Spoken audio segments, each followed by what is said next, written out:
1인 소자본 창업으로 월 1,000만 원 이상이 가능할까? 라고 이제 문의 주시는 분들도 많고 궁금해 하시는 분들도 많아가지고 어떻게 보면 트럭 장사도 소자본 창업이죠. 이거를 하기 위해서 오시는 분들이 많거든요. 그래서 이 1인 소자본 창업 월 1,000만 원이 가능할까에 대해서 좀 이야기를 해볼까 합니다.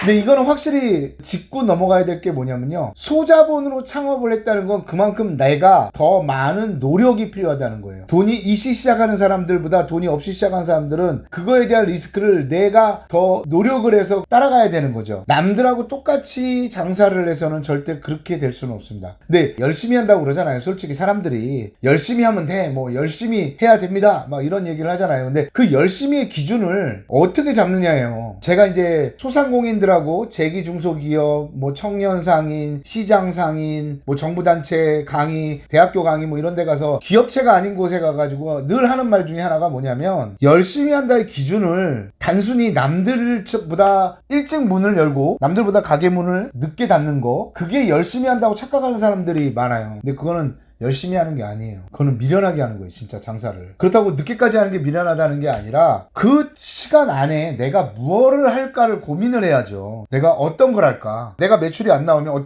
어떤 방법을 써볼까? 저 같은 경우에 이제 저희 과일 가게를 하시겠다고 오시는 분들이 교육을 받는 경우도 있어요. 근데 이분들을 보면 어떤 분은 어떻게 하든지 자기 물건을 팔기 위해서 손님한테도 응대하는 것에서부터 어떤 방법을 써볼까 계속 고민을 해요. 시도를 해보는 거죠. 장사하는 동안에. 근데 어떤 사람은 그랬어요. 손님이 없으면 멍하니 그냥 포스트에 앉아있어요. 핸드폰 유튜브 보고 있고 핸드폰 보고 있고 아 뭐 하세요? 하고 물어보면 내가 뭐 어떻게 할 방법이 없잖아요. 손님이 없는데. 그렇게 하고 늦게까지 장사하고 일요일에도 장사하는 걸 열심히 한다고 착각하는 거죠. 그거는 열심히 하는 게 아니에요. 그건 시간을 뭉갠다고 그래요. 저는 진짜. 1인 창업을 하시는 분들은 그 생각으로 하실 거예요. 소자본 창업을 하시려는 분들은 일단은 돈이 없잖아요. 창업 비용이 적게 드는 걸 찾으시는 거죠. 그러면 왜 직장을 다니지 창업을 하냐? 아마 40대, 50대는 재취업을 하려고 해도 할 수 있는 데가 없을걸요? 없어요. 제가 트럭 장사를 처음 시작했던 당시가 39에 제가 트럭 장사를 시작했어요. 모든 걸 다 망하고 시작했는데 할 수 있는 게 없어요. 대부분 보면 뭐 몸으로 하는 일들, 한 달에 월급이 보통 많이 주는 데가 그때 당시에 한 300에서 350, 정말 이 정도 주면 엄청 많이 주는 거예요. 그때 당시 아이들 키우면서 내 노후를 준비하고 내 주택을 마련할 것까지 생각을 한다면 택도 없죠. 이거 가지고는. 맞벌이를 한다. 맞벌이를 해도 힘들죠. 왜? 맞벌이 한다고 그 배우자의 소득이 나한테 전부 들어오는 건 아니잖아요. 그쵸? 우리 배우자가 250 받고 내가 350 받아서 우리 가정의 소득이 600이라고 생각하면 그건 아니죠. 배우자가 나가 또 쓰는 돈이 있을 거 아니에요. 사람들 만나고 뭐 커피라도 한잔 마시고 하면 오로지 그게 다 플러스가 되진 않는 거잖아요. 그래서 저는 트럭 장사를 선택한 이유가 빚이 그때 당시에 너무 많았어요. 저는 사채가 1억 5천이었으니까 이거는 뭐 감당할 수 있는 수준이 아니에요. 정말 1인 창업을 하시거나 뭐 하더라도 사채는 정말 쓰지 마세요. 특히 뭐 사나머니, 러시앤캐시 이것도 다 사채랑 마찬가지예요. 이거 신용회복위원회도 넘어가지도 않아요. 이거는. 그리고 이자 계산법이요. 정말 골 때리는 복리이자 계산법을 쓰고 있는데 절대 이 돈 못 갚아요. 갚는 사람이 거의 없대요. 저는 뭐 그런 거에서부터 돈 빌려드립니다. 급전 다 써봤어요. 깡이랑 깡 다 해봤고요. 결국은 그게 안 되다가 어쩔 수 없이 가게 문을 닫고, 근데 가게 문을 닫은 것도 왜 닫았냐면요. 저 같은 경우에는 강남역에 2011년도에 홍수가 났어요. 그래서 제 가게가 거기 있었어요. 그래가지고 어떻게 어렵게 그동안 벌어놓은 돈 가지고 뭐 다시 뭐 복구해가지고 장사를 했는데 문제는 뭐냐면요. 그 다음에 저희 가게 바로 앞에 불과 뭐 1m?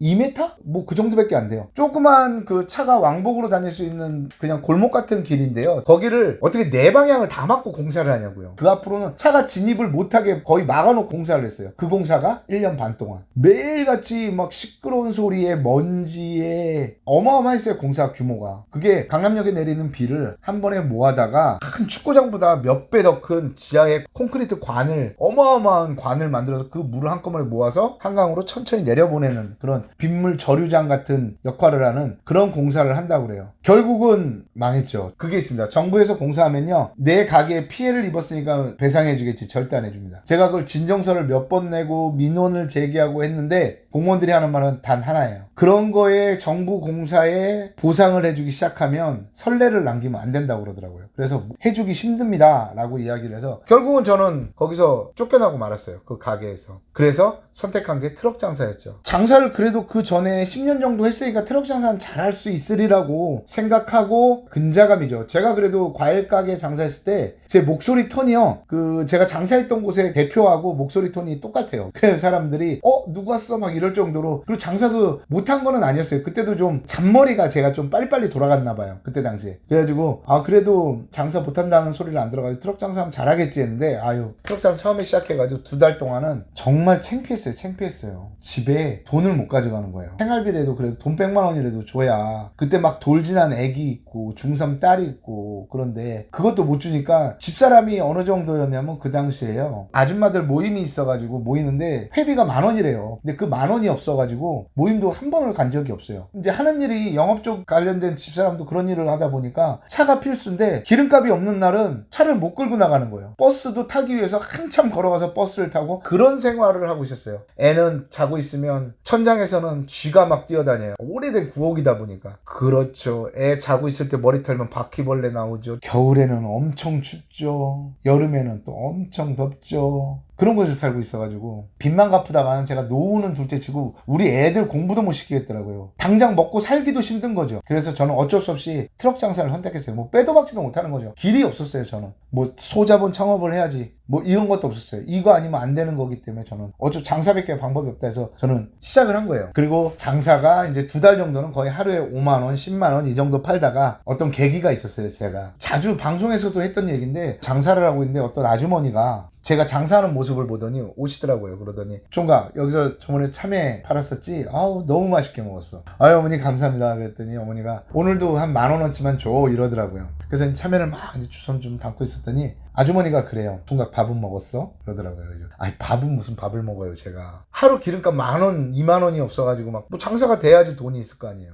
아무 말도 못하고 있으니까 여기 뒤에 가서 김밥이라도 먹고 와. 그래서 바로 뒤에가 분식점이었거든요. 분식점에서 김밥을 먹는데 그 아주머니가 파니까 장사가 너무 잘 되는 거예요. 같은 자리에서 같은 물건을 파는데 그 아줌마가 파니까 잘 되는 거죠. 그래서 이제 밥을 다 먹고 나서 이제 후다닥 나갔죠. 어머니는 인복이 있나 봐요. 어머니가 오니까 이렇게 장사가 잘 되네요. 대단하세요. 그랬더니 이분이 씩 웃더니 그러더라고요. 총각은 왜 장사가 안 되는 줄 알아? 그 말을 하는 거예요. 그래서 이 사람이 내가 그래도 장사 짬밥이 그래도 나한테 감히 뭐 이런 기분이었죠. 했더니 그분이 그런 거야. 총각은 웃질 않잖아. 그리고 왜 손님한테 끌려다니면 안 되는 거야, 장사꾼이. 근데 이거 굉장히 중요한 얘기인데 제가 그렇다고 모르는 거 아니에요. 룰이 몇 가지 있었어요. 그 과일 가게 하던 곳에. 거기에 룰이 첫 번째가 뭐냐? 절대 물건값을 깎아주지 않는다예요. 물론 내가 물건의 값어치가 떨어지면 깎아주기는 하는데 손님이 얼마야? 10,000원이요. 에이 8,000원 해줘. 이건 안 되는 거예요. 그리고 덤 줘서 팔지 않는다. 이게 규칙이었어요. 왜 그런 규칙을 만들어 놓냐면 이게 습관이 돼요. 와가지고 저 가게는 깎아달라고 하면 깎아줘. 저 가게는 덤 달라고 그러면 덤 줘. 근데 어떤 분들은 그런 분들이 있을 거란 말이에요. 차마 깎아달라고 하면 못하고 덤 달라고 못하시는 분들이 있어요. 많아요, 그런 분들. 근데 그런 분은 제값 주고 10,000원 주고 사가는데 어떤 사람은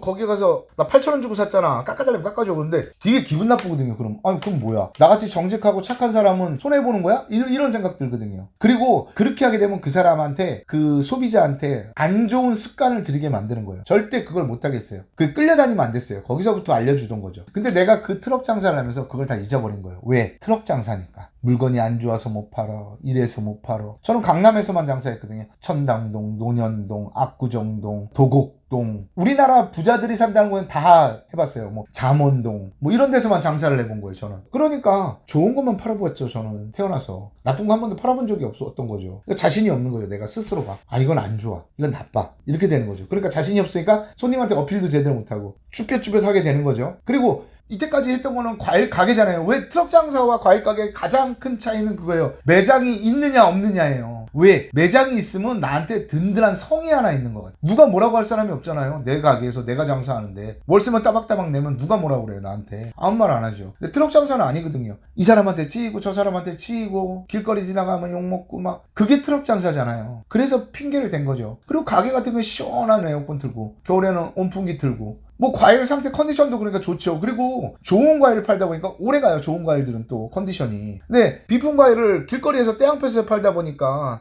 이거는 반나절만 지나도 뭐 참외가 쭈글쭈글해지고 뭐 이렇게 되는 거죠. 그러니까 그래서 더 못 판 거죠. 그 아주머니가 가고 난 다음에 한참 고민을 했어요. 아, 내가 뭐가 문제일까 근데 그때 한 분이 그 참외를 사러 오셨었거든요. 그게 은행 지점장님이었어요. 내가 장사던 곳이 바로 옆에가 조그만 찻길이 하나 있는데 그걸 건너가면 농협이 있었거든요. 근데 지점장님이 오시더니 아, 이거 어디 가셨어요? 그분 그러더라고 저한테. 그래가지고 가셨죠? 그때 어떻게 되는 사이냐고 그래서 제가 말씀을 드렸어요. 이제 이렇게 돼서 이렇게 해서 손님을 왔다 이렇게 됐다 했대. 아, 난 아는 사람인 줄 알았네. 조카인 줄 알았네. 아니, 그분 대단한 분이에요? 그러더라고요. 그래서 아니, 뭐가 그렇게 대단합니까? 그랬더니 그분이 그 동네 전설이래요. 왜요? 그랬더니 미아리에 가면 돼지극장이라고, 지금 CGV로 바뀌었죠. 돼지극장이라고. 근데 그 옆에 빌딩 3채를 갖고 있대요. 그 근처에. 근데 그분이 뭐 새댁일 때부터 애를 얻고 과일을 팔았대요. 노점에서. 그러면서 그 아줌마가 손대는 장사는 다 잘 됐대요. 신기한 거죠. 그 말을 듣고 나서 고민을 했어요. 내가 머리를 한 대 뭘로 맞은 것 같더라고요. 내가 이래서 장사를 못했구나. 그 다음부터 전 장사를 잘한 거예요. 왜 이 말씀을 드리냐면 1인 소자본 창업을 하시려고 그러면 정말 내 머리가 몇 번은 뒤집어져야 돼요. 내 속도 몇 번은 뒤집어져야 되는 거고. 그저 그냥 남들처럼 아침 일찍 나가고 늦게 닫으면 열심히 하는 거다. 이런 착각을 하시면 안 됩니다. 그건 먼저 전제를 깔고 창업을 하셔야 돼요. 소자본 창업이라고 하면 그만큼 내가 투자한 게 없기 때문에 남들보다 몇 곱절의 노력을 더 투자해야 되는 거죠. 그리고 1인 소자본 창업을 하실 때 주의해야 될 점이 몇 가지를 말씀드리면 투자비가 적게 들어야 돼요. 왜 그러냐면 리스크가 크게 되면요, 한번 잘못됐을 때 너무 데미지가 크잖아요. 그리고 대부분 소자본 창업하시려는 분들이 이게 없잖아요, 돈이. 그렇기 때문에 투자비가 적게 드는 일을 선택하셔야 돼요.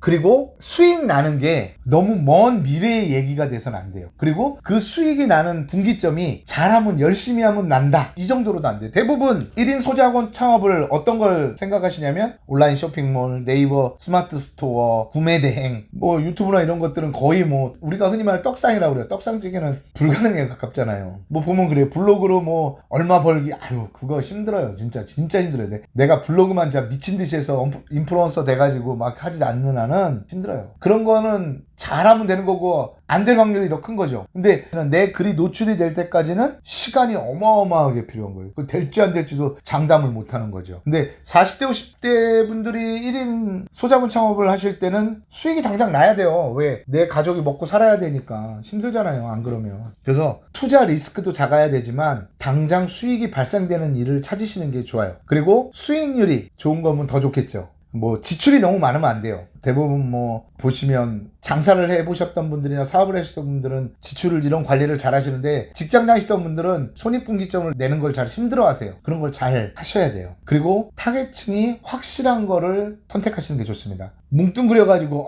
그냥 이거 여자들한테 팔면 좋은 거, 이건 남자들한테 팔면 좋은 거, 이건 젊은 세대한테 팔면 좋은 거, 이렇게 하시면 안 돼요. 요즘에 추세가 어떠냐면요, 제가 이제 이렇게 책을 읽거나 현장을 보거나 저도 이제 장사하는 사람들을 이렇게 만나보거나 그러면, 이제 요즘에 20대들은 어디에 꽂혀 있냐면요, 20대들은 대부분 술집에 꽂혀 있어요. 주점에 꽂혀 있어요. 왜? 그들이 그 나이 또래들이거든요. 대부분 뭐 유튜브에서도 많이 나오잖아요. 어떤 뭐 술집에서 내가 한 달에 얼마 벌어요. 그것도 이제 노하우가 있어야겠죠. 뭐 요리하는 노하우도 있어야 되고. 근데 돈이 너무 많이 들잖아요. 주점 하나 70평 100평짜리 하나 차리는데 몇 억인데요. 그리고 뭐 30대들을 타겟으로 한다. 30대들은 대부분 이제 먹고 노는 거. 근데 30대만 돼도 재테크 쪽에 관심이 있고 뭐 소비를 많이 줄이는 그런 성향이죠. 그다음에 뭐 여행 이쪽을 좀 많이 생각을 하죠. 40대들을 타겟으로 잡는다 그러면 뭐 먹는 장사 얘기로만 해요. 제가 먹는 장사를 하다 보니까 제가 느끼는 건 거예요. 40대를 타겟으로 잡는다 그러면 40대들은 가족들과 함께 할 수 있는 것들,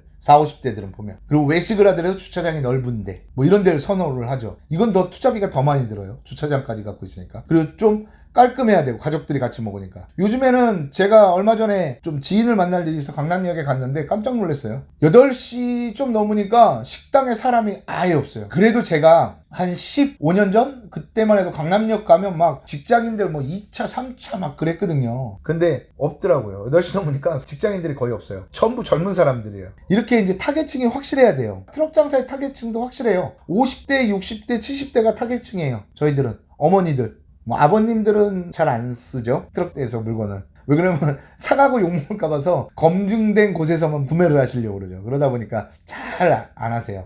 트럭 장사도 어떻게 보면 타겟층이 확실한 것 중에 하나예요. 푸드트럭도 있는데 굳이 왜 과일이냐 라고 얘기하는데, 푸드트럭은 일단 제가 푸드트럭 협회가 있어요. 거기 가서 강연도 해봤는데, 이분들의 가장 큰 고민 중에 하나가 뭐냐면요, 차 댈 데가 없다는 거예요. 이게 불을 써야 되잖아요. 불을. 그리고 과일 가게보다 더 많은 게 식당이에요. 이상하게 우리나라에서 제일 많은 게 먹는 장사죠. 요식업 쪽이 많잖아요. 근데 내가 호떡을 팔고 있어도 옆에서 푸드트럭 와가지고 치킨을 팔면, 피자를 팔면 내 호떡이 피자 때문에 안 나가는 것 같아요. 그러다 보니까 차대는 데 제약이 굉장히 많아요. 그리고 제가 트럭 장사를 할 때 보니까 그때 당시에는 푸드트럭이라는 게 거의 없었죠. 뭐 오뎅 장사나 만두 장사가 가장 많았죠. 지금처럼 피자 뭐 이런 것도 없었죠. 근데 이거의 가장 큰 단점이 뭐냐면 불을 떼야 된다는 거예요. 그러다 보니까 이동이 편치 않아요. 불을 꺼야 되죠. 또 이 뜨거운 걸 어떻게 조치를 한 다음에 이동을 해야 되니까 그게 힘들다고 그러더라고요. 제가 그렇다고 트럭 장사가 더 좋다 이건 아니에요. 근데 트럭 장사의 장점이라고 그러면 이동이 굉장히 편해요. 여기서 장사다가 안 되면 절로 가면 돼요. 그냥 저기서 장사다 안 되면 절로 가면 돼요. 가장 큰 단점은 경쟁이 너무 치열해요. 너무 치열해. 너무 많아요. 굉장히 많아요. 그 중에 잘 되는 트럭은 몇 개 안 되겠지만 그래도 경쟁이 굉장히 치열해요. 그리고 트럭 장사가 구매층이 그래도 넓어요. 어머님들은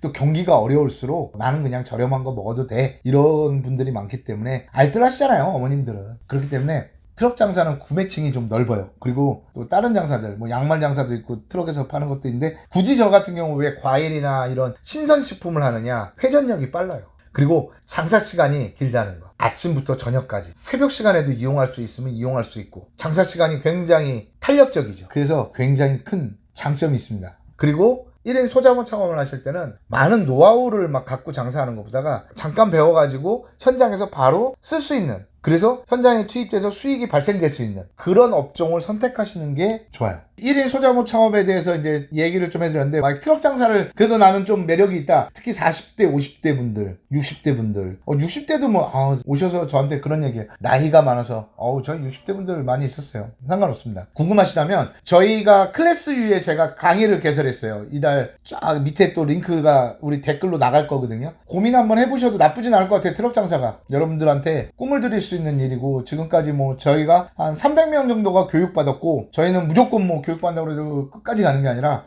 저희는 퇴소도 있습니다. 중간에 저희 규율이 엄격하기 때문에 그런 규칙을 어기시면 퇴소도 조치를 당하는데, 뭐 졸업하신 분이 80여 분 정도 계세요. 뭐 다양한 분야에서 지금 다시 재기를 하셔서 멋진 아빠, 멋진 가장, 멋진 남편의 모습으로 살아가시니까 링크 한번 보시고 꼭 한번 눌러주세요.